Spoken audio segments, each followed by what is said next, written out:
Hey guys, it's Kat. We are here at the Belfast Cookery School and today I'm going to be interviewing Beth Gill. He is a paralegal by day, but she also runs her own cooking business, the Pastry Emporium. So today we're going to learn a little bit about how she balances both. So come with me.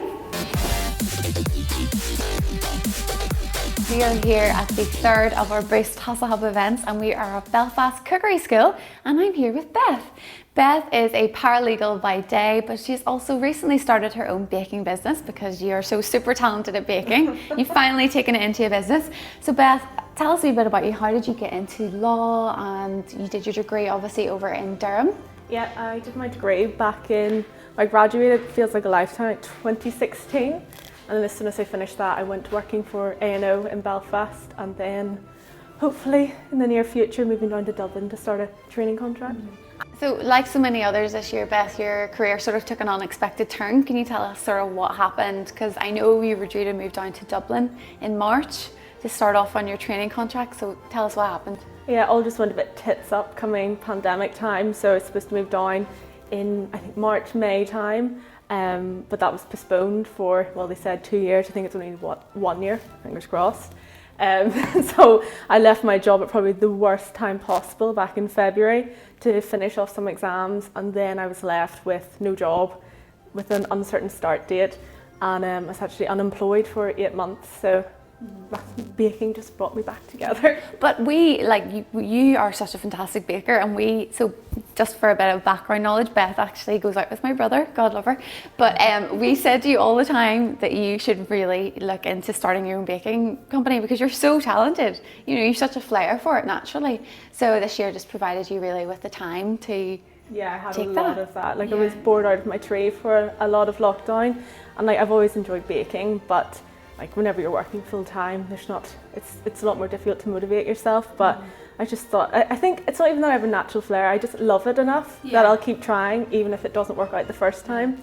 So it just like levels me out every time I'm baking. It's like therapy, but with cake at the end of it. It's not therapy for me because it's an absolute disaster anytime I try it. So how did you get into baking? Was your mum really into baking? Yeah, well, she likes to think she's better still, but one day we'll compete and we'll find out. But my mum, she had a shop whenever we were younger and there was a cafe, so she'd always bake for that. And like I would always like bake together. She'd always give off at me because I'm so messy when I'm baking. But yeah, apart from that, so it was always mum baking cakes and I'm helping her with it. So. Yeah. And what's your favourite thing to make? I love making custard tart, I love custard, I love pastry. I love that I was so bad at it before lockdown and now I think I've perfected it with the help of a good recipe. So yeah, I love making That's good. Okay, and so anybody in your position who has a flair for cooking or loves baking, would you say to them just to take that leap and just go for it? Yeah, like don't overthink it. Like I was thinking about it for a long time over lockdown. I was like, no, I don't have I don't have any training, like I don't have enough experience, no one's gonna want it, people are gonna pick faults with it. But everyone loves it if you bake for them. People aren't that fussy, so just have a go, don't overthink it. And like I follow so many Instagrammers who bake as well and like just get inspiration from other people. Obviously don't copy them, like but have your own specific idea of what you want to do. Okay, so Boost are giving away £5,000 in grants to people who have their own business or they kind of want to turn, for example, like you, a baker who wants to turn it into a business. Would that money have helped you to start out? What would you put that towards? I think I would have bought a mixer a bit earlier on to save me some serious muscle pain in my arms. If possible, professional dishwasher because I hate washing up.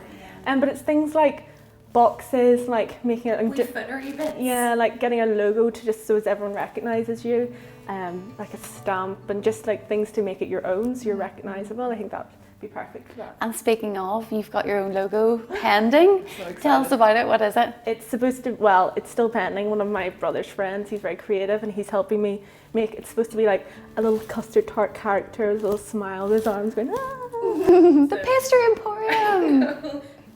Something like that. Yes, okay. Very excited. So we're gonna actually step over to the cooker and you're gonna take us through a little cooking demo. What are we gonna bake today? We're making profiteroles, so it's choux pastry and it'll be stuffed with, well, filled with sort of a creme patisserie, which is what we know as custard. Yeah. And I'll make a creme diplomat out of that by whipping up the custard and mixing it with whipped cream. Okay. Yeah. I have not a clue about baking, but let's give it a go. Okay guys, so we've spoken to Beth and now Beth is going to take us into the kitchen and show us how to make her favourite Christmas dessert. So where do we start?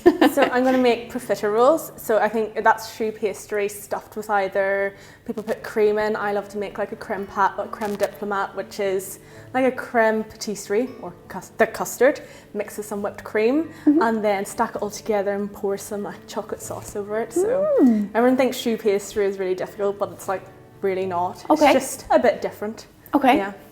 I haven't a clue about baking now, so... Don't worry, I won't let you near it. So to make choux, you need milk, water and butter, and you put that all together and bring it to a rolling boil with some salt and a little bit of sugar, not a lot, it's just, you always add salt to bakes and it makes everything taste so much better. Okay.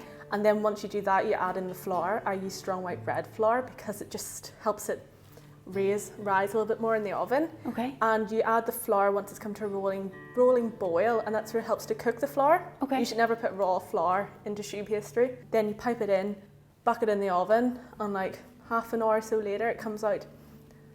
It looks a bit messy, but profiteroles are messy. Yeah, Like, they are come out messy, they're not. perfect, but they taste great. Well, And that's all that matters. all nice and hollow, so you can fill them with whatever delight you want to. Okay. So I'll start with my milk. 125 mils of milk, and the same with water. Always use whole milk whenever you're baking. Like, don't try and skim. Like, you're going to stuff it with cream, you may as well use whole milk. And you've got that on a scale there, so you know exactly. Yeah. I don't use measuring jugs because they're just not as reliable. Okay. I think with baking is very different with cooking. Like, you can't just buck it all in and hope for the best. You do have to be really careful with measuring. So I never use cups. I think they're just a recipe for disaster to measure. Even like tablespoons or like teaspoons, it's always best just to measure it, especially if it's a raising agent like baking soda or baking powder. Okay. Because if you put too much raising agent in anything, it's going to taste like crap. And then add in the butter and 25 grams. And is that salted, unsalted butter? Unsalted. I always go unsalted, then I can add my own salt. Okay. Also with scales, like, leave it to settle for a little while because it'll change. Like, it might go up or down. And then just a little tiny bit of salt, and then a teaspoon of sugar. A spoonful of sugar and all your worries will go away. So what kind of sugar is that? Just castor sugar. Castor sugar? Yeah. Might be a stupid question, but No question stupid. Catherine. again, I don't know. No question stupid. Get the scales out of the way. Then you put it onto your hob. I always go for medium to high. So at home, my hob goes 1 to 6. I'll put it in between 4 and 5. Okay. Medium to high heat. Aha.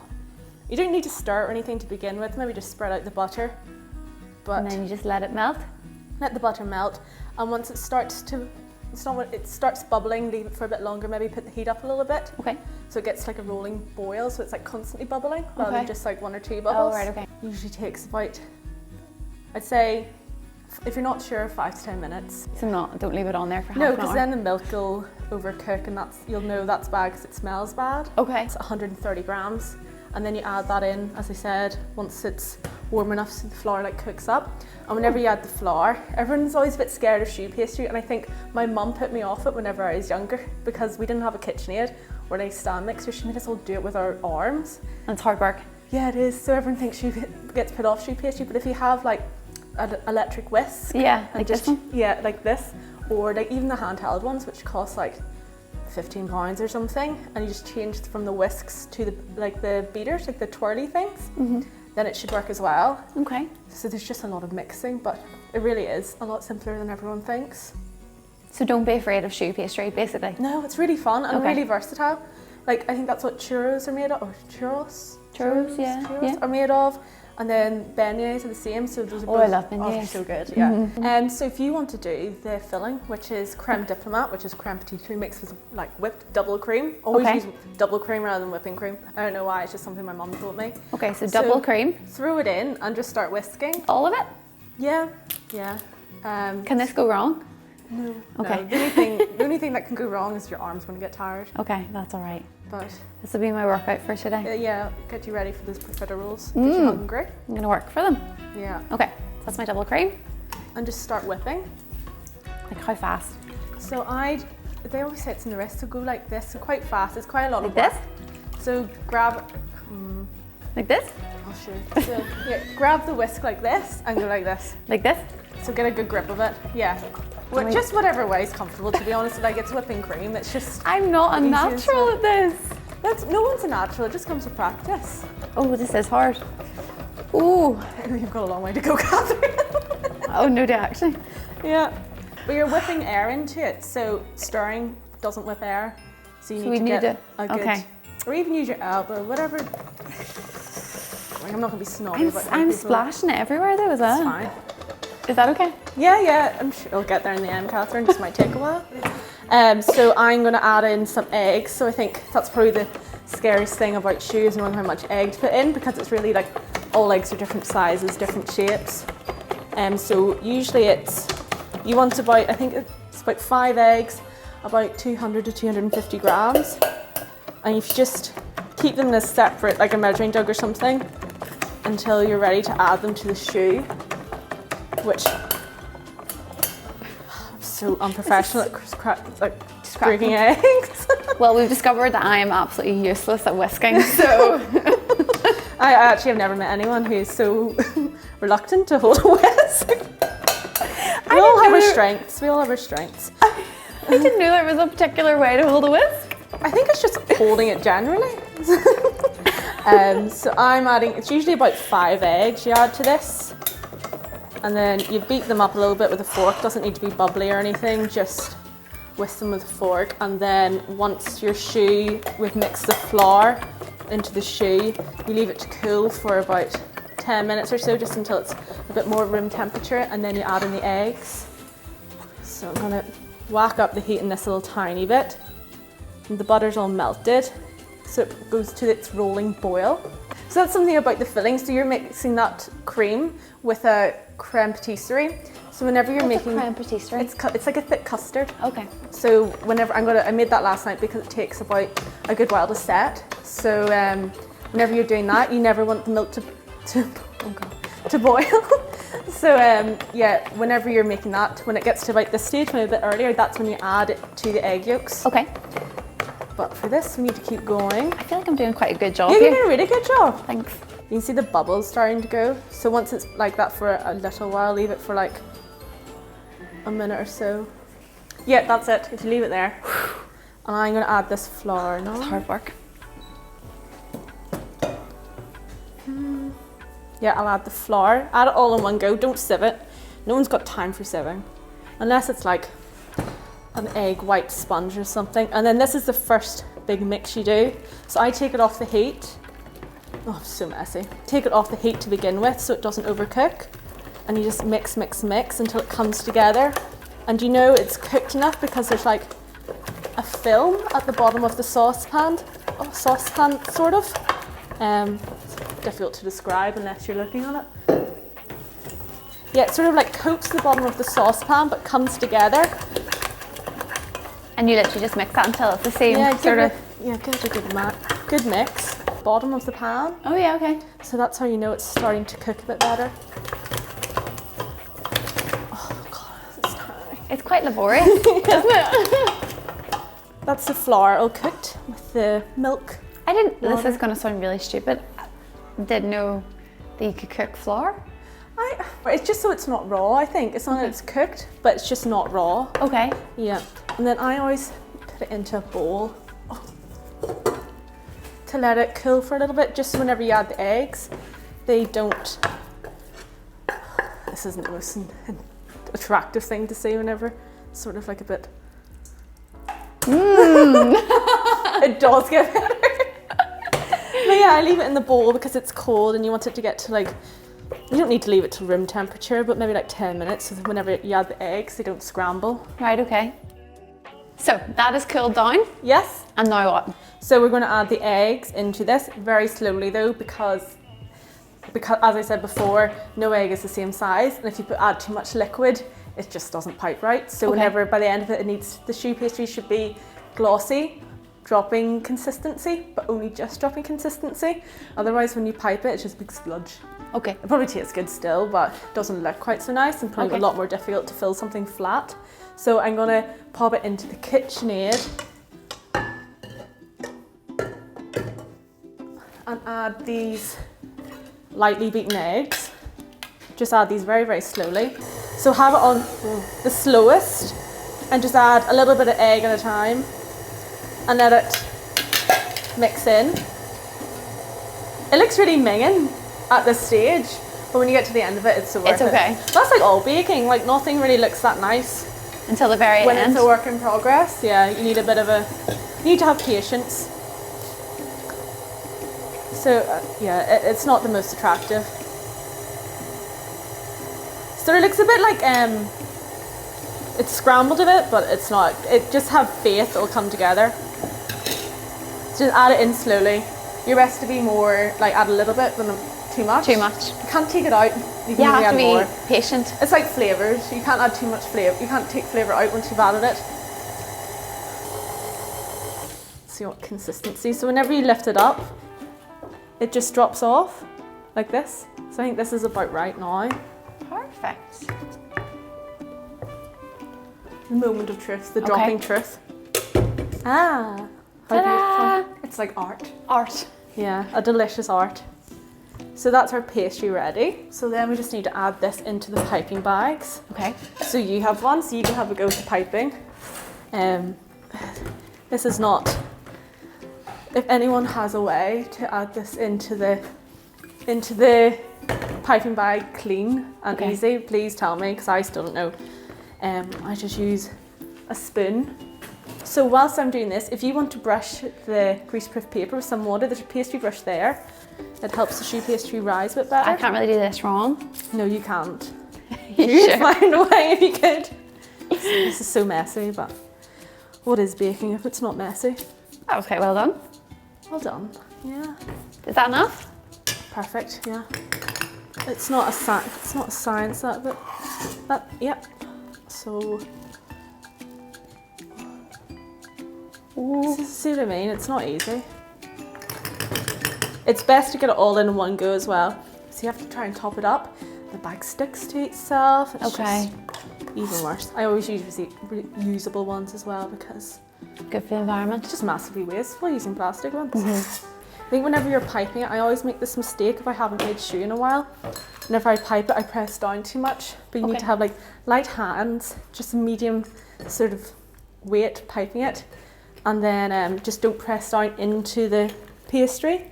And then what, does it matter what you put on the end of your piping bag? Probably does, but I'm not that fussy. Just like a wide nozzle. Doesn't really matter. Whenever you're making eclairs, you can get a French star tip.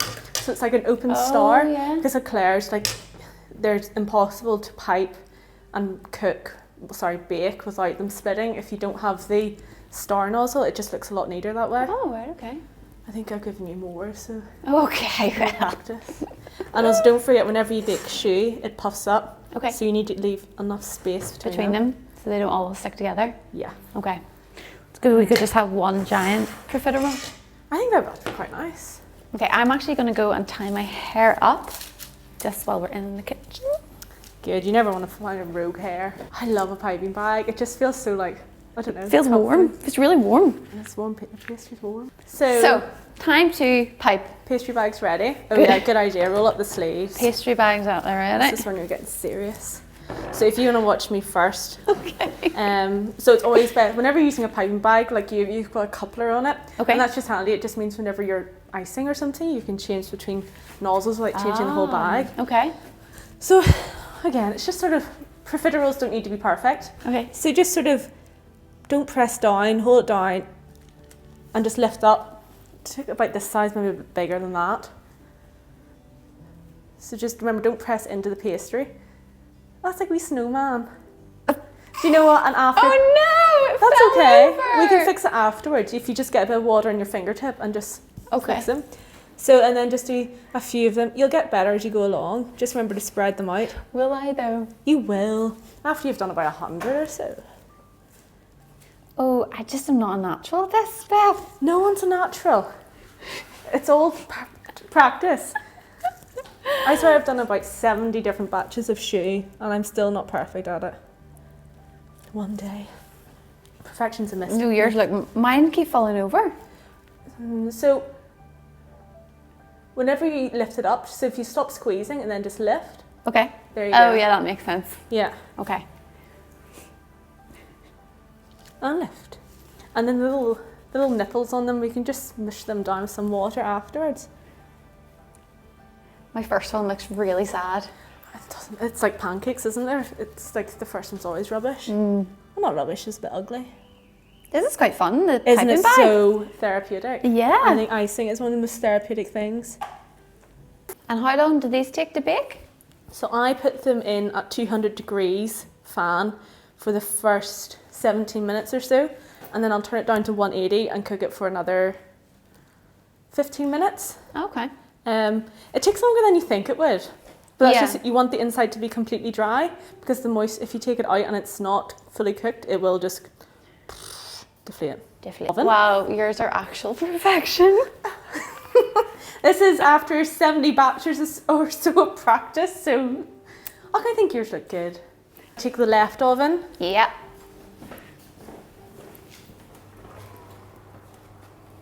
Top shelf or bottom shelf, or doesn't matter? Doesn't matter, just whatever is easiest.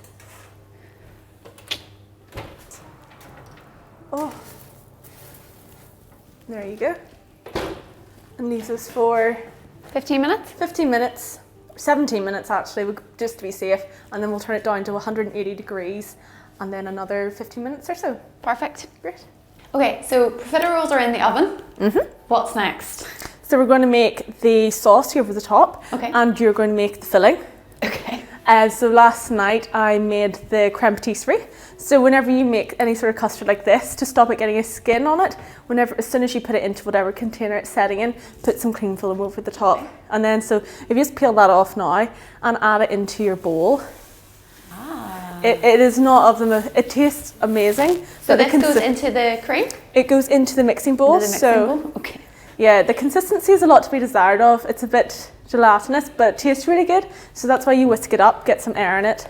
Whilst you're doing that, I'm going to make the chocolate sauce. So I have some water and caster sugar. Get 80 grams of sugar. I don't think you can really bake without sugar. Yeah, I don't think you can either. It's just not the same, is it? So does my cream go in here as well? So if you whisk that up first without the cream, so the reliever, and then turn it on to like 4 or 5, just whisk it. Oh, maybe. Oh, I should turn it on first. That was. Just leave it for a couple of minutes so it starts to look a bit smoother. And then if you move back, and I'll have a look at this. Yeah, so then, see now it's a bit fluffier, a bit smoother. Okay. And then if you don't need to use, if you scrape unwind the bowl and twist the bowl, this will probably be easier. And then if you get your spatula and just get all the cream into that. Oh no! oh. I wouldn't worry about it. And then you put the cream into the custard. Okay. And then you can just whisk it again. You just need to whisk it a little bit afterwards. Okay. And that just makes it much lighter. Like the custard's quite heavy for something like a profiterole. Okay. So this just makes this creme diplomat just a lot lighter. So what is the difference between creme patisserie and creme pat and creme diplomat? Creme patisserie is creme pat, so it's like your thick custard. Okay. And that's usually the base of a lot of things, like you can fill things with it, or like tarts and things like that. Then you've got creme anglaise. That's sort of like your pouring custard. Okay. So that's delicious as well. It's a fancy word for runny custard. Exactly. Fair enough. So Okay, so we've got all this in here, so this needs to go back. Yeah, if you scrape your spatula along the side of the bowl, maybe wipe the little blob of custard you've left in the mixer. I know! I make it look so easy. You're going to ask for a KitchenAid for Christmas. You can pipe that in. Ta-da! You don't want it too runny, but if it is runny, who cares as well? Like, it's going into a little profiterole case and you're probably going to eat it straight away. Okay. So I'm just making a syrup out of the sugar and water, and then I'm going to mix that in some dark chocolate. Always use good dark chocolate. I think it's supposed to be 70% And or more. Why 70% chocolate? Well, I think there's so much like other stuff that goes into lower quality chocolate, Right, and okay. that will cause a ganache to separate. So it's all split up. Yeah. Yeah, so you just add that in. So just break it up until it's around evenly sized pieces. The more you break it up, the faster it's going to melt. You don't want like a whole chocolate bar in there because that's going to be pretty difficult to melt. And I'm just making the syrup. So I don't do much sugar work. So I'm not very well versed with the whole like how to caramel, but I do know not to stir it or touch it until the sugar's dissolved. Leave it for a while, and then once it's simmering, I can add this bowl, heat-proof bowl over the top of this. The chocolate will melt, and then you just mix them together. Okay. So we're just melting the chocolate over the syrup that we've just made. So you bring that down to simmer. You don't want too much steam because if you get water into the chocolate at this stage, it goes a bit grainy. Okay. And I think the key with chocolate is stir it a couple of times, but mainly just leave it to do its thing. So that's the timer gone, so we can take them out now, and then we just need to give them a bit of a prick, let the steam come out and put them back in. So we'll bring them back up here and do that. Perfect. So key thing, watch your face when you open it so you don't steam it. This is why I don't wear glasses when I'm baking. That's a good Oh, they look so happy. Oh, smell great. God, I'm really glad they've worked out this well today. Look at that. Well, mine look quite nice as well. Mine aren't as uniform, maybe? No, but it doesn't matter. Profiteroles aren't uniform. I challenge anyone to give me... Oh, that was close. And then you just get a knife or skewer or just a general poker, and at the side of them, just give them a little poke. Not too big because you don't want all the filling to come out. They might be a bit hot. I've got developed a Teflon hand since baking so much. Oh, hot. Yeah. It'll harden you up. Oh, they're nice and crispy. They smell and at great. the bottom, they shouldn't have, well, mine sometimes do, but they should be flat rather than concave. Ooh. So these go back in now? Yep. Put them in for about 3 minutes just. Ooh. What's it like inside? Oh, boyzo. She's looking good. Perfect. That's because you made it, Catherine. So then we make the chocolate sauce. Oh, there's nothing better than stirring chocolate. I could do this all day. Stirring chocolate. What did you think? You can fill a shoe with anything. You can do fill it with some sort of cheese or something like that as well. So long as it's not too heavy. Like a savoury? Yeah, like a whipped cream cheese maybe. So versatile. That would be nice. That is why it's one of my favourite things to do. You can do anything with it. Oh, I think we'll have to do that next. What's like it? a sour cream and chive. And you can lead this one. You can make the pastry this time. Season 2. And then hopefully, whenever I add in this water, this syrup, it's not going to go lumpy and curdle. If I just keep stirring, it'll turn into a beautiful ganache. So ganache is essentially chocolate with syrup. Yeah, or cream. So you can either use a water-based. Where is it? Here. So I filled the piping bag with the custard. Sorry, am I boring you, Catherine? Is it just too much? Sorry, it was a big yawn. Sorry, I couldn't control that. And something I've developed over my 8 months of misery during lockdown was I use a metal straw. Oh. Yeah, I poke a hole just like that. So you can get your little nozzle and then you just squeeze. And then you can't tell, sometimes it seeps out. Ooh. Again, that's okay. You just want to make sure there's a bit of weight to them. I go sort of flick it down a bit to get all the delicious custardy cream out and set it down. There's going to be some leakage out of the bottom, but... Ah, well. Good. So do you sort of put it in and sugar it around? No. No. There shouldn't be any need to eschew because should be hollow anyway. So just give her a poke. Ah. And that's it. I'm very impressed with the pastry, the way it's turned out. You did a good job. A very good team. Maybe we should make this a permanent thing. Ooh. Maybe not. No. Give it a flick. These are quite difficult because you don't actually know if anything's coming out whenever you're piping. You just have to hope. And you just know from the weight of them. I like them nice and heavy. Oh. I like a nice full profiterole. So stick them all around. Great, perfectly sized profiteroles. Oh, yours are pretty good, Catherine. And they're okay. you don't need to use a whole batch either because, so you can and choux pastry does, I think you can freeze it for a while once it's been baked. Obviously it's better in its like paste form, but like you can freeze the shells or keep them in the fridge for a while. Just unfilled, don't fill them, otherwise they'll go really soggy.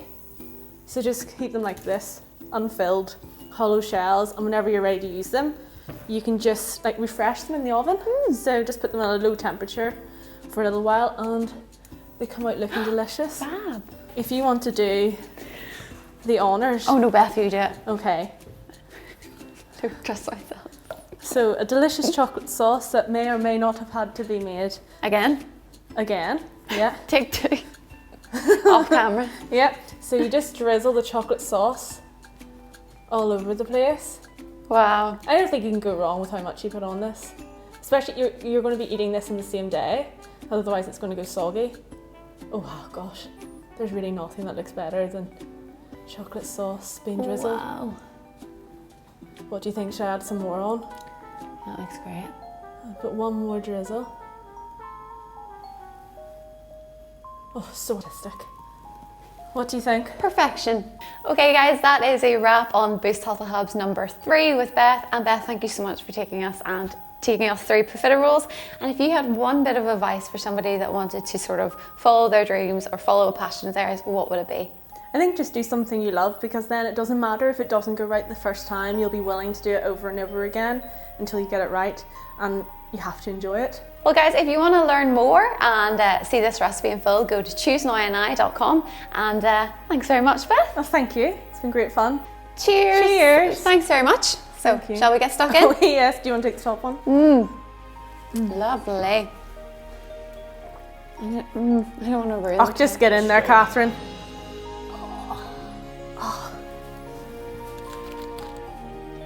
Oh wow, so messy. So good. Oh. The only way to enjoy it. Oh, they are good. They're really nice. That's one of your ones. Uh-oh. Yeah, so messy. Not a red lipstick sort of food. Oh, I've got it in my woo! Woo!